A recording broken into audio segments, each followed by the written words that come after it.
Good morning students. आज जो हम पाठ कर रहे हैं उसका नाम है शहीदों के पत्र। हमारे देश को आज़ादी दिलाने के लिए न जाने कितने लोगों ने अपनी आहुति दी थी, अपनी जान दी थी, और उन शहीदों में से ही 2 शहीदों के पत्र यहाँ पर दिए गए हैं। शहीदों के नाम तो हमने बहुत सुने हैं, भगत सिंह, राजगुरु, सुखदेव, लाला लाजपत राय। ऐसे ही 2 शहीद और हैं जिनके नाम आज आप सुनेंगे और देखेंगे कि उन्होंने क्यों और कैसे कुर्बानी दी। तो ये उस समय हुआ जब कुछ समय पहले ही भारत देश में एक घटना हुई थी। जनरल डायर ने कुछ समय पहले ही जनरल डायर ने जलियांवाला बाग में निहत्थे और छोटे बड़े बूढ़े सब लोगों पर गोलियां चलाकर उन्हें मारा था। उससे लोगों का खून खोल उठा था। ऐसे में ही थे राम प्रसाद बिस्मिल और अशफाक उल्लाह खां। राम प्रसाद बिस्मिल जो थे अशफाक उल्लाह खां के बड़े भाई के मित्र थे और वह बहुत अच्छे कवि भी थे। अशफाक उल्लाह खां उनसे मिलना चाहते थे और कुछ समय बाद वो मिले और मित्र बन गए। और जब ये क्रांतिकारी घटनाएं हुई उनमें उन दोनों ने साथ ही कार्य किया। तो हुआ क्या था, स्वतंत्रता प्राप्ति के लिए कुछ युवा क्रांतिकारियों ने सशस्त्र क्रांति करने का निश्चय किया। उन्होंने सोच लिया कि ये जो हम अहिंसा के मार्ग पे चल रहे हैं इसका अंग्रेजों पे कोई असर नहीं होने वाला। तो उन्होंने हिंसा का रास्ता अपनाना चाहा, क्रांति का रास्ता। अब क्रांति के लिए हथियारों की आवश्यकता थी, जिसके लिए पर्याप्त धन और हथियार तो चाहिए थे, परंतु वो था नहीं। धन के लिए क्या किया? ऐसे में राम प्रसाद बिस्मिल, अशफाक उल्लाह खां और उनके कुछ साथियों ने 9 अगस्त 1925 को काकोरी में ट्रेन में जा रही सरकारी तिजोरी लूट ली। यह क्रांतिकारी घटना इतिहास में काकोरी कांड के नाम से जानी जाती है। उन्होंने क्या किया था कि इस ट्रेन को काकोरी नामक जगह पे लूट लिया था। उसमें खजाना था सरकारी, और कहीं ना कहीं कोई गद्दार बीच में थे जिन्होंने इनके नाम बता दिए। तो जो भी यहाँ इस लूटपाट में शामिल थे वह सारे लोग पकड़े गए, जिसके लिए राम प्रसाद बिस्मिल, अशफाक उल्लाह खां और उनके सभी साथियों को फांसी की सजा दी गई। यह पत्र राम प्रसाद बिस्मिल ने फांसी पर चढ़ने से 3 दिन पहले अपनी माताजी को लिखा था। जब उन्हें फांसी होने वाली थी उससे 3 दिन पहले उन्होंने ये पत्र अपनी माँ को लिखा था, और वो थे गोरखपुर जेल में। इन लोगों को अलग अलग जेल में बंद किया गया था। तो ये गोरखपुर जेल में थे। 16 दिसंबर 1927 को उन्होंने माताजी को पत्र लिखा। पूज्य माताजी, सादर चरण वंदना। तुमने इस शरीर को जन्म देकर केवल पालन पोषण ही नहीं किया, आत्मिक, धार्मिक तथा सामाजिक उन्नति में तुम ही मेरी सदैव सहायक रही। मतलब आपने मुझे जन्म दिया, साथ के साथ ही आत्मिक रूप में, धर्म के रूप में और समाज में भी उन्नति में आपने मेरी सहायता की। मुझे प्रत्येक जन्म में परमात्मा ऐसी ही माता दे। महान से महान संकट में तुमने मुझे अधीर नहीं होने दिया। मतलब जब भी मुझ पे कोई प्रॉब्लम आई, समस्या आई, तो मैं कभी बेचैन नहीं हुआ, क्योंकि तुम हमेशा मेरे साथ थी। सदैव अपनी प्रेम भरी वाणी को सुनाते हुए मुझे सांत्वना देती रही। हमेशा प्यार से, जब भी मेरे पास कोई समस्या आती थी तो आप मुझे प्यार से तसल्ली देती थी। तुम्हारी ममता की छाया में मैंने अपने जीवन भर में कोई कष्ट अनुभव नहीं किया। इस संसार में किसी भी भोग विलास तथा सुख की इच्छा नहीं है। मतलब अब जब मेरी मृत्यु होने वाली है तो मरने से पहले लोग सोचते हैं ना कि मैं दुनिया में क्या क्या करना रह गया, तो वो कहते हैं नहीं, मेरी ऐसी कोई भी इच्छा नहीं है। केवल एक ही इच्छा है, वो यह है कि एक बार श्रद्धा पूर्वक तुम्हारे चरणों की सेवा करके अपने जीवन को सफल बना लेता।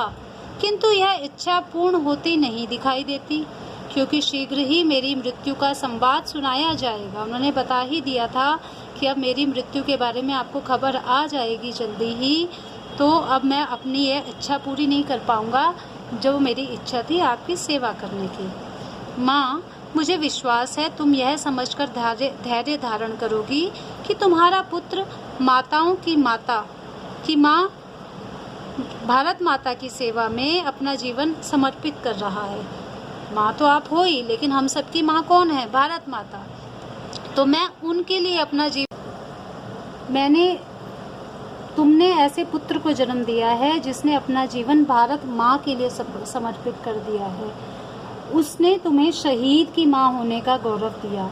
जब स्वाधीन भारत का इतिहास लिखा जाएगा तो किसी पृष्ठ पर उज्जवल अक्षरों में माँ तुम्हारा नाम अवश्य लिखा होगा कि ये वह माँ थी जिनके पुत्र ने देश के लिए अपना बलिदान दिया। जन्मदात्री यानी कि जन्म देने वाली, वर दो यानी वरदान दो कि अंतिम समय भी मेरा हृदय दृढ़ रहे। जब मृत्यु समक्ष आती है ना तो डर तो लगता है और इंसान मरना नहीं चाहता कभी भी। तो वो ये कहते हैं कि मुझे ये वरदान दो कि जब मेरा अंतिम समय आए तो मैं बस दृढ़ होकर तैयार रहूं और तुम्हारे चरण कमलों में प्रणाम अर्पित कर मैं परमात्मा का यानी कि भगवान का स्मरण करते हुए, उन्हें याद करते हुए शहीद हो जाऊं। मतलब अपनी मृत्यु के समय मैं जरा भी नहीं घबराऊं। इसी पवित्र मातृभूमि पर एक बार फिर जन्म लूं, इसी आशा के साथ तुम्हारा बेटा राम प्रसाद बिस्मिल। 19 दिसंबर 1927 को ही अशफाक उल्लाह खां को फैजाबाद जेल में फांसी दी गई। फांसी के लिए जाते समय वे हाजियों की भांति कलमा पढ़ते रहे। अशफाक उल्लाह खां मुस्लिम थे और मुस्लिम लोग हज के लिए मक्का मदीना जाते हैं, तो जब वो जाते हैं तो कलमा पढ़ते हैं। तो बस इनको भी ये भी इस तरह से गए जैसे वह हज के लिए जा रहे हैं, हाजियों की तरह कलमा पढ़ते हुए चले गए। उन्होंने उपस्थित जो वहाँ पर जनता थी, जो लोग थे वहाँ पे, उनसे कहा मेरे हाथ इंसानी खून से कभी नहीं रंगे, मेरे ऊपर जो इल्ज़ाम लगाया गया है वह गलत है।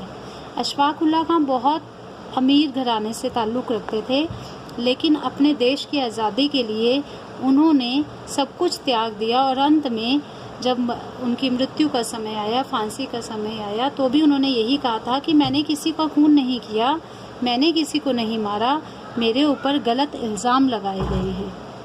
अशफाक उल्लाह खां ने भी फांसी के तख्ते पर चढ़ने से 3 दिन पहले यह पत्र लिखा था और यह पत्र उन्होंने अपने देशवासियों के नाम लिखा था। मेरे प्यारे देशवासियों, और यह पत्र हमें पढ़ना भी चाहिए क्योंकि यह हमारे नाम था। भारत माता को आज़ाद करवाने के लिए रंगमंच पर हम अपनी भूमिका अदा कर चुके हैं। रंगमंच मतलब स्टेज पर मेरा जो प्ले था, जो मेरा रोल था, वो मैं करके जा रहा हूँ। गलत किया या सही, हमने जो भी किया स्वतंत्रता पाने की भावना से प्रेरित होकर किया, क्योंकि अंग्रेज़ों की गुलामी थी तो हम उससे आज़ाद होना चाहते थे।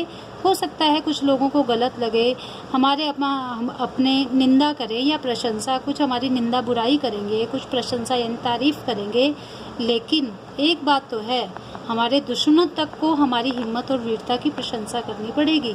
हमारे जो दुश्मन है ना, वो भी हमारी ही तारीफ़ करेंगे।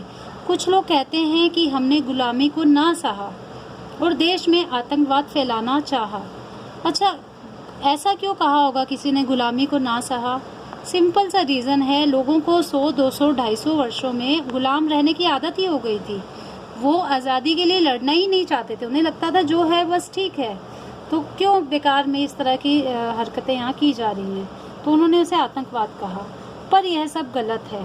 हमारे कितने ही साथी आज भी आज़ाद हैं, फिर भी हमारे किसी साथी ने कभी किसी को नुकसान पहुंचाने वाले तक पर गोली नहीं चलाई।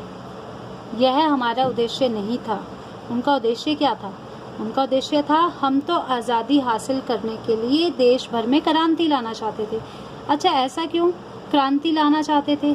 वही जो बात मैंने कही, लोगों को गुलामी की इतनी आदत हो गई थी कि वह लोग आज़ादी के लिए कुछ करना ही नहीं चाहते थे, वो शांति से अपना जीवन व्यतीत कर रहे थे।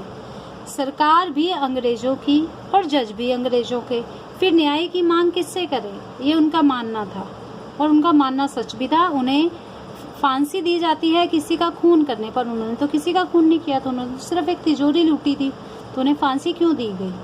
जजों ने हमें निर्दयी, बर्बर, क्रूर मतलब और जो जिनमें दया नहीं होती, मानवता पर कलंक आदि ऐसे अलग अलग नामों से जजों ने उन्हें पुकारा है। हमारे शासकों की कौम के जनरल डायर ने निहत्थों पर गोलियां चलवाई। बच्चों, बूढ़ों, स्त्री पुरुषों सब पर दनादन गोलियां दागी गई। तब इंसाफ के इन ठेकेदारों ने अपने भाई बंधुओं को किन विशेषणों से संबोधित किया था? मतलब तब उनके साथ तो कुछ नहीं हुआ, जनरल डायर वापस चले गए थे इंग्लैंड, बस। फिर हमारे साथ ऐसा सलूक को क्यों? जिन्होंने सैकड़ों लोगों को मार दिया उनके साथ कुछ नहीं हुआ और हमारे साथ ये सलूक। हिंदुस्तानी भाइयों, आप चाहे किसी भी धर्म या संप्रदाय के मानने वाले हों, देश के काम में साथ रहो, आपस में व्यर्थ ना लड़ो। रास्ते चाहे अलग हों लेकिन उद्देश्य तो सबका एक है। सभी कार्य एक ही उद्देश्य की पूर्ति के साधन हैं। हम सबका उद्देश्य क्या है? देश को आज़ादी दिलाना। हम चाहे अलग धर्म के हैं, अलग जातियों के हैं, अलग अलग संप्रदायों के हैं, लेकिन हम सबका उद्देश्य एक ही है। और एक होकर देश की नौकरशाही का मुकाबला करो, मतलब जो अंग्रेज थे उनका मुकाबला करो। अपने देश को आज़ाद कराओ। देश के 7 करोड़ मुसलमानों में मैं पहला मुसलमान हूँ जो देश की आज़ादी के लिए फांसी चढ़ रहा है।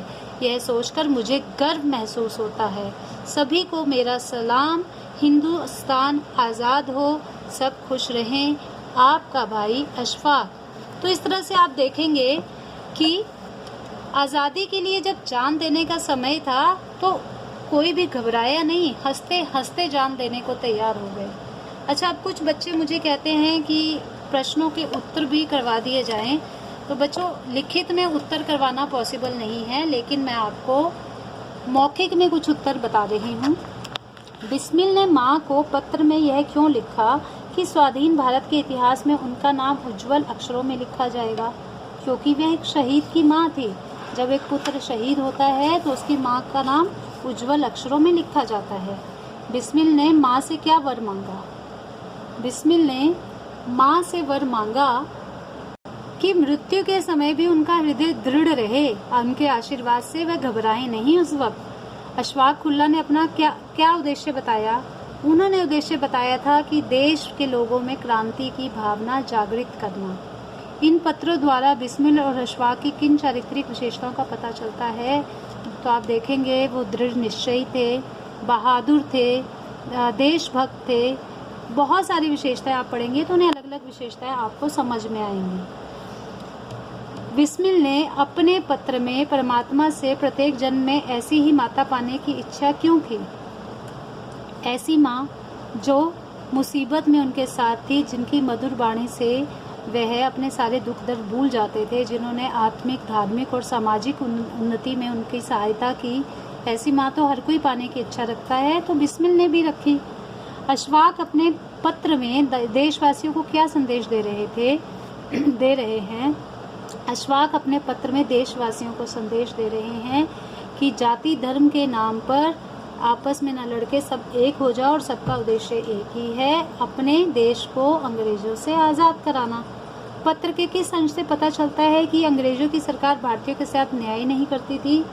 उस अंश से पता चलता है जब वह जलियांवाला बाग की बात करते हैं और बताते हैं कि अंग्रेजों ने हमें बर्बर और निर्दयी बताया और जनरल डायर के साथ उन्होंने क्या किया। तो यहाँ पर उस घटना का आप एक वर्णन दे सकते हो। मेरे ख्याल से अब आपका पाठ ये क्लियर हो गया है। अगर आपको फिर भी कोई समस्या है तो आप पूछ सकते हैं।